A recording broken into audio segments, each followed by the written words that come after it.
Bueno, hola, buenos días a todos. Mi nombre es Jorge Fragua. Yo soy doctorando en el Departamento de Diseño e Imagen de la Universidad Complutense de Madrid y en el Departamento de Historia de la Universidad de Amberes. Bueno, con esta conferencia vengo a poner un poco el cierre a las jornadas que hemos organizado desde el colectivo Nombre.zip, pero no sin antes agradecer un poco bueno, en primer lugar a todos mis compañeros en el colectivo por haberme ayudado a organizar todo esto.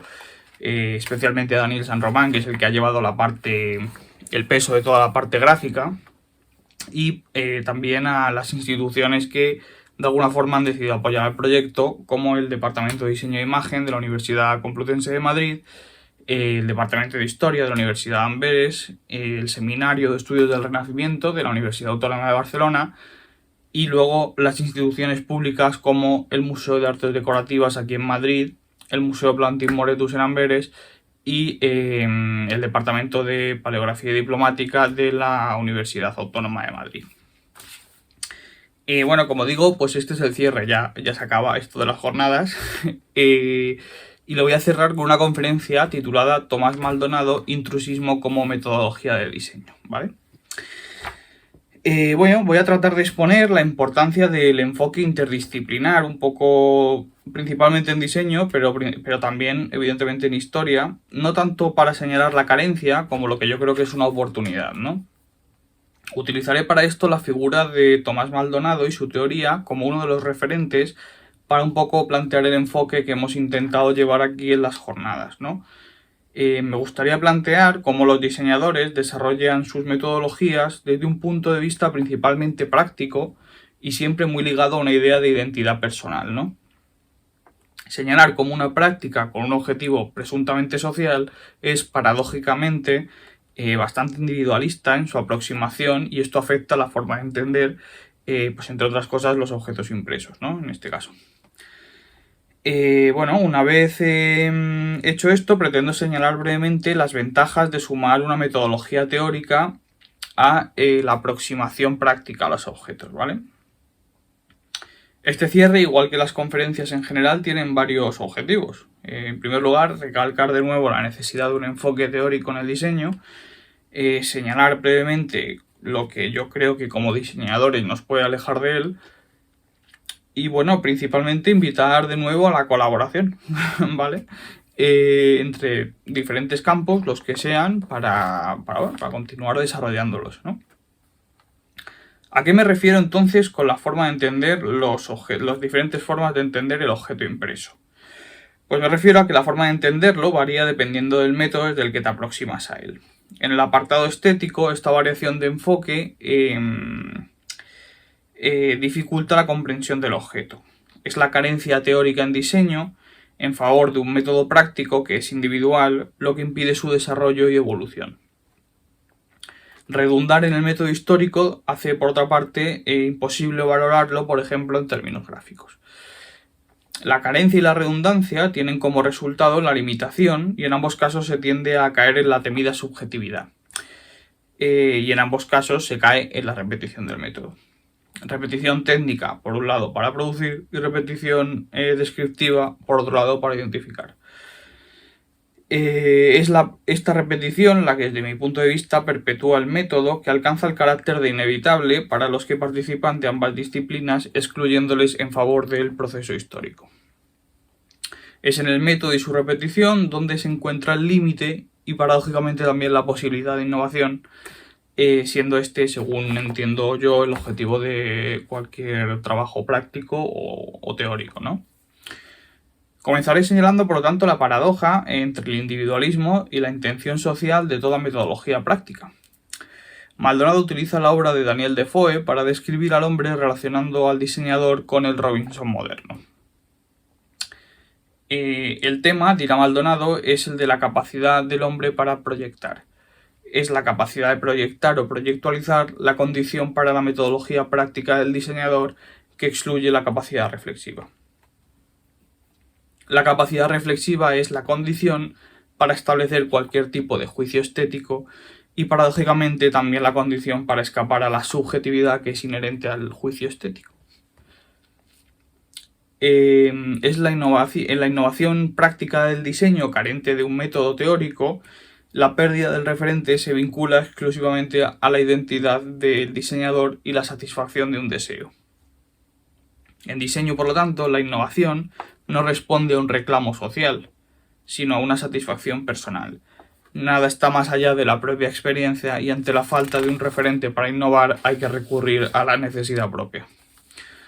Maldonado identifica la condición individual de los diseñadores a través del Robinson que nunca se pregunta a sí mismo qué sería muy útil para mí, o sea, para la sociedad, pero siempre y únicamente qué sería muy útil para mí.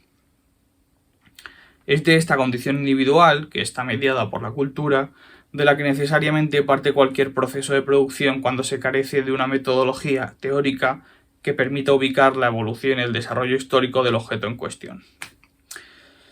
En este contexto, dirá Maldonado, Robinson debe asumir una actitud voraz de apropiación utilitaria del entorno circundante, que es una frase preciosa y que en otras palabras significa que la cultura, a la que ni Robinson ni los diseñadores pueden escapar, se convierte en el modelo de su práctica. El fetiche individual del diseñador, del que parte su práctica, tiene su modelo en la cultura, que siempre le rodea, y como fetiche se reintegra en la misma, ¿no? Esto es un básico de la teoría cultural de Adorno, por ejemplo. Este relato es el que determina el método y su repetición y aplicación práctica a partir de la identidad del diseñador.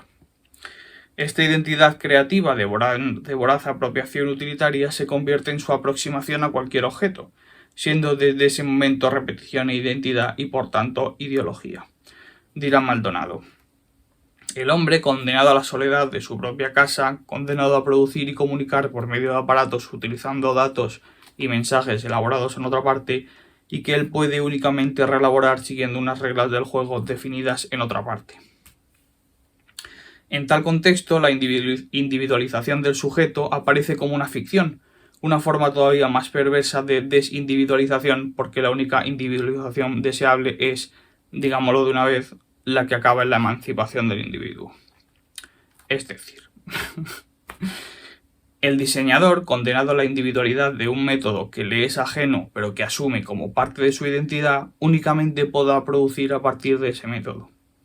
Si este diseñador, este Robinson moderno, se mantiene en su propia casa, en su propia disciplina, la única reelaboración posible será a través de la repetición.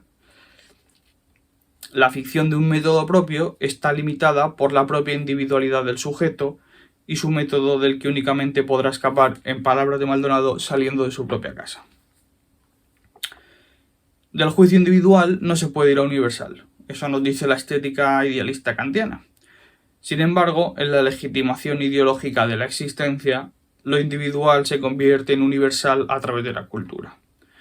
Una metodología individualista, totalmente estética y ligada a la identidad, se muestra autoritaria y subjetiva en su aplicación. Con pretensión de sistema, toda ideología se vuelve totalitaria. Los resultados de esta metodología, es decir, los objetos que producimos los diseñadores, son los que se utilizan, igual que la ideología que se reintegra en la cultura, esta idea adorniana, para reforzar el propio método, incluso en su pretensión de antisistema. ¿Qué hacer entonces ante una metodología individual con pretensiones sociales, amigos? Desplazar el límite de la disciplina, o, en palabras de Maldonado, salir de casa. Bueno, para esto primero hay que conocer los límites e identificar los referentes. Entender que en diseño la teoría está presupuesta de alguna forma en la práctica y que el límite de la práctica está en la experiencia. En este punto sería sencillo pensar que aproximarnos a una metodología de carácter más histórico podría suponer la identificación de sus referentes previos a la práctica individual. Sin embargo, caeríamos en la misma repetición y aun ganando en experiencia histórica, el diseñador no se emanciparía de la forma en que Maldonado entiende, sino que dependería de nuevo continuamente de esos referentes históricos. Harold Bloom dirá, siguiendo un poco la estela lacaniana, que la repetición histórica es la muerte del sujeto. Por lo tanto, racionalizar a través del proceso histórico el resultado de una producción individual inherente e inseparable siempre de la cultura, no hace escapar al juicio estético de esa temida subjetividad y supone al mismo tiempo la decadencia del objeto y del sujeto. El problema de las metodologías históricas que pretenden señalar imparcialmente es que se convierten en descripciones cuando se aplican a los objetos, ¿vale? Es decir, reconstruyen a través del método el contexto en el que estos se desarrollan, y el método es el que legitima la ciencia y la ciencia el método, pero convierte cualquier cosa que salga del mismo en subjetividad. La abrumadora individualidad del método práctico tiene su contraparte, por lo tanto, en la pérdida del sujeto de una metodología histórica. Para suplir la subjetividad inherente a lo individual y valorar desde el punto de vista teórico, en nuestro caso de nuevo los objetos impresos, habremos de recurrir a lo mismo que los diseñadores a la hora de producir, a lo que ya señaló Maldonado con esa preciosa frase, ¿no? A la voraz actitud de apropiación utilitaria del entorno. Es decir, valorar las características estéticas del objeto tan imparcial y objetivamente descritas por la metodología histórica en relación a su contexto histórico del que forman parte, valorando el utilitarismo o la finalidad de esas características concretas, podrá desarrollarse al mismo tiempo un discurso que escape al límite del proceso descriptivo y a la temida subjetividad estética. Un método que escapa a la convención, sumando el utilitarismo inherente al objeto, recaerá al mismo tiempo en la experiencia del que utiliza el método y el objeto. Un método que identificamos a través del clásico discurso utilitario del diseño y que permite, sin excluir al sujeto de la metodología histórica, que es lo importante, valorar el objeto de forma objetiva.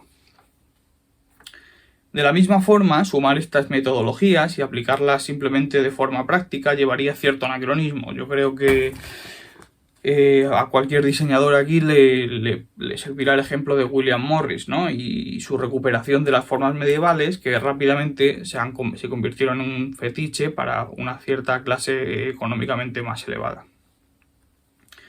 La innovación en sentido práctico, a través de la recuperación de esas formas históricas, se convierte en fetiche individual y vuelve a reiterarse en la cultura. Por lo tanto, paradójicamente, la ruptura de la repetición del método en términos prácticos sería la inacción.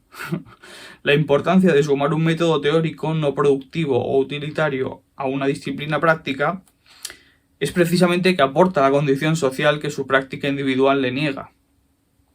Al mismo tiempo, siempre que esa metodología no sea utilitaria, práctica o destinada a la producción, legitimará el campo como ciencia.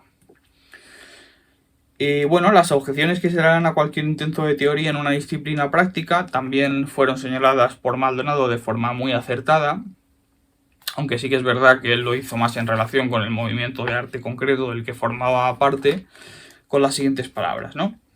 Dirá: sospecho las objeciones. Sin duda se me dirá que no hay ninguna razón perentoria que justifique un cambio tan brusco, que son mayores los peligros que se corren, dogmatismo, common sense, sacrificio del humor y del buen tono, que las posibles ventajas que ello ha de deportar. Inexacto, dirá Maldonado. Los peligros son irrelevantes en comparación con las ventajas que ello ha de reportar. ¿Cuáles son esos peligros hoy en día? Yo creo que continúan siendo claros y se relacionan en ambos casos con la pérdida de valor de un discurso y de cierta hegemonía. En diseño podríamos identificarlo con la pérdida del monopolio de la idea de creatividad, y en historia o las disciplinas humanísticas con la pérdida de esa objetividad. En ambos casos, pérdidas ligadas siempre a la identidad tanto de la disciplina como de sus miembros y siempre integrados en el mercado y la cultura. Está en nuestra mano, por lo tanto, como continuadores de esos discursos, entrometernos en otros para desarrollar lo que Maldonado entendía como la voluntad de innovación, es decir, no la manía obstinada de lo nuevo por lo nuevo, sino la voluntad de someter todo el discurso, todo proyecto, todo resultado a la instancia de la racionalidad crítica. Dialéctica negativa Adorno.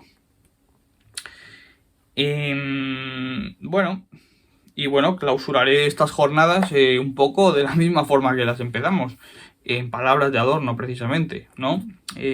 Dirá que en un mundo en el que hace tiempo que los libros no parecen libros, solo valen como tales los que no lo son. Y yo creo que sería muy conveniente añadir en este caso que en un mundo en el que los diseñadores no parecen diseñadores, solo valen como tales los que no lo son. Así que esto ha sido todo. Espero que hayáis disfrutado las ponencias de todos mis compañeros. No dudéis en contactar a cualquiera de ellos, que estarán encantados de discutir con vosotros. Y bueno, nos vemos en el próximo evento o lo que organicemos. Un saludo.